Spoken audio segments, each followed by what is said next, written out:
Entonces, la exposición no la voy a hacer enfocada netamente al geoparque, por eso les digo que pueda yo perder un espacio importante de visibilidad.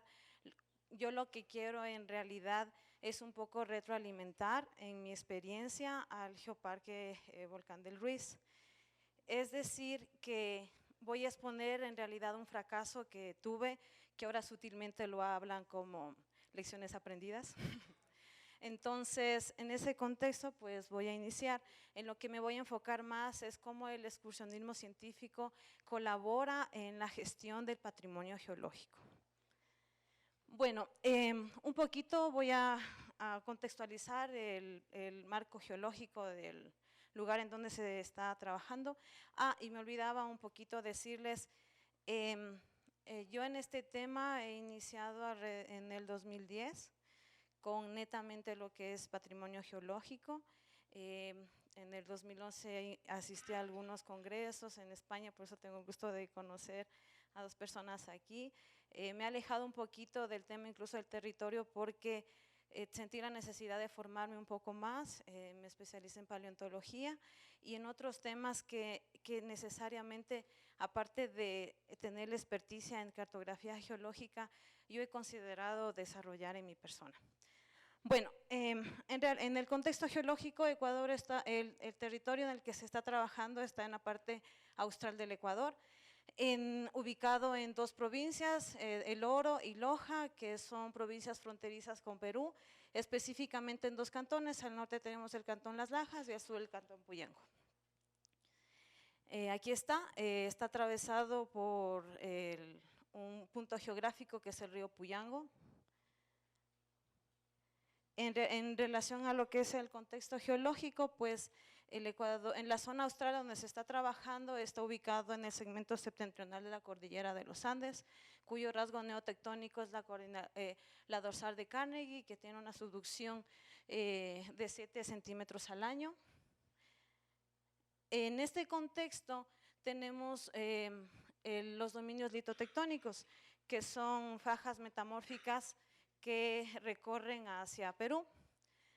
En este sentido, en estas fajas metamórficas son de contextos metamórficos, terrenos alóctonos y autóctonos de genéticas continentales y marinas, en la que el área de estudio está ubicado aquí, en la cuenca Lancones-Salamor. Esta cuenca Lancones-Salamor corresponde a cuando ya se acrecionaron las fajas metamórficas del segmento septentrional de la cordillera de los Andes, cambió el ángulo de subducción, lo que ocurrió que se disloque el segmento sur de esta cordillera real de los Andes y se crea una cuenca Pulapar. Entonces, esta cuenca Pulapar, como recorre a Perú, es Lancones-Salamor, Alamor en Ecuador y Lancones en Perú.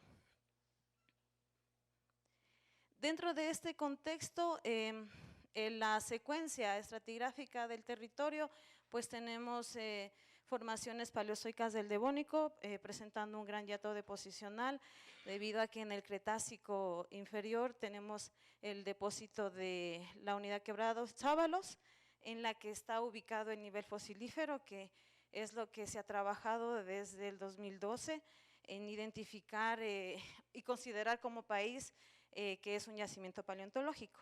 Solo es este punto que lo que voy a exponer, hay mucha más información en el territorio, no solo geológica, también biológica y cultural. Entonces, este es un pequeño extracto de lo que es la secuencia. Tenemos el basamento metamórfico del Devónico, luego tenemos una secuencia de gravacas basales, y de aquí tenemos esta unidad Quebrada de los Sábalos, del Aptiano Albiano, y en Perú se denomina gigantal. Luego tenemos la formación Puyango, que es de una genética marino-somero, que son calizas, y en Perú es Pananga y Mula Muerto. Unas pequeñas imágenes, solo de lo que es la Quebrada de los Sábalos. Como les dije, quiero hacer un poco más retroalimentación y colaborar un poco con el presente proyecto Geoparque. Más fotitos, troncos, más troncos fósiles, más, que en su mayoría son tipo araucarias. Más troncos, bueno, este es el más grande, que tiene casi 20 metros, que cruza de canto a canto, de margen a margen de la quebrada. En todos estos afloramientos, pues tenemos tipologías excelentes de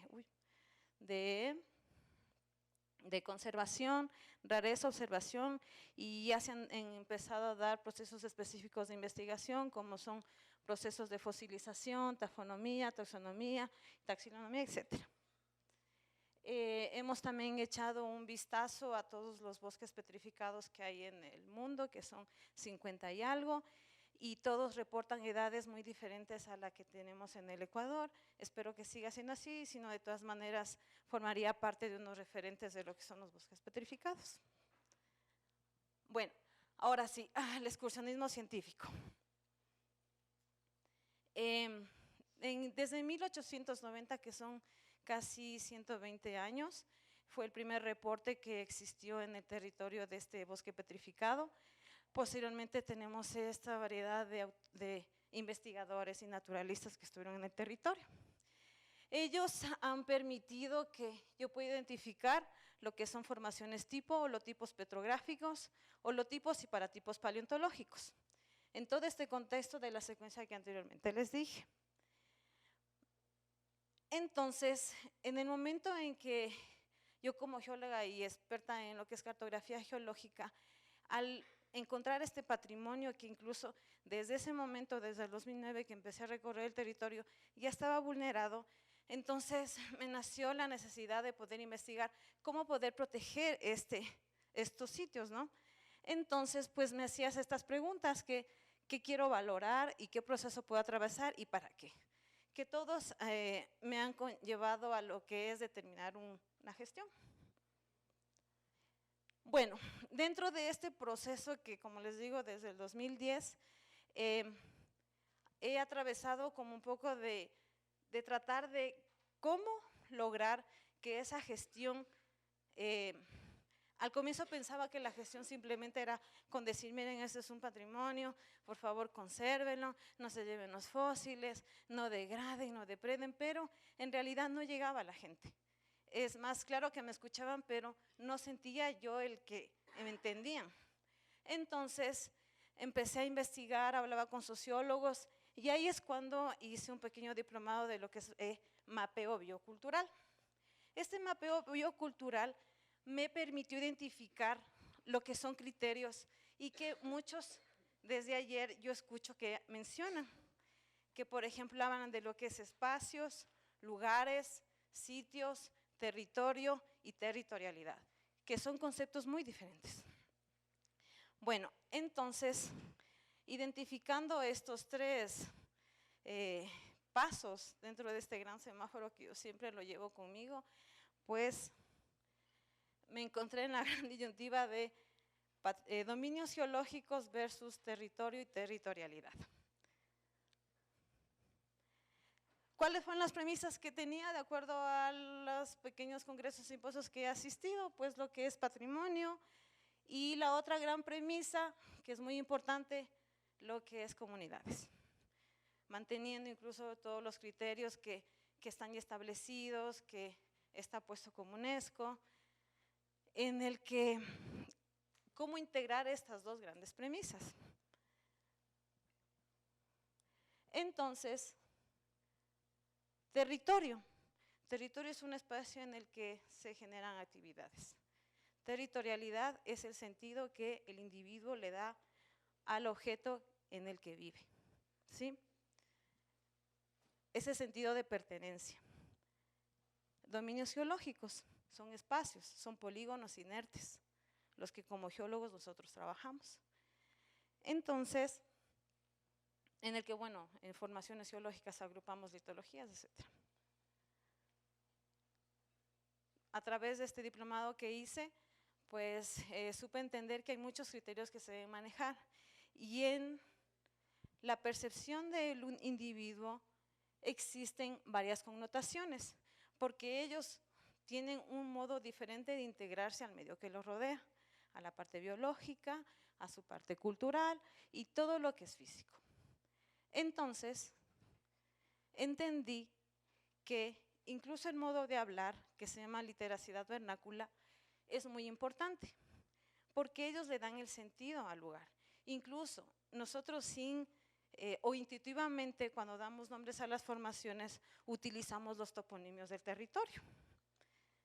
Los toponimios, que es muy importante porque es la genética del sector, porque ellos le denominan al cerro de tal manera, de acuerdo incluso a las formas como la han dado. Escuchar a las comunidades campesinas. En este caso, el conversatorio que hacía con las personas no fue en el contexto de explicar qué es Geoparque, esto lo inicié en el 2017.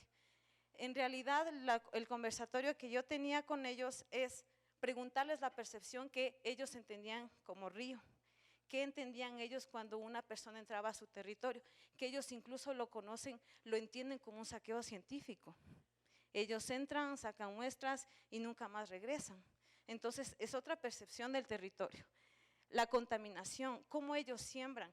Hay en ciertos lugares en el territorio en el que esperan que haya la crecida en el río, esperan que entre el lodo y ahí siembran el maíz, por ejemplo. Entonces, desde ahí tuve que partir yo del otro lado. Recién el otro año, a inicios, empezamos en realidad ya a conversar con el tema Geoparque.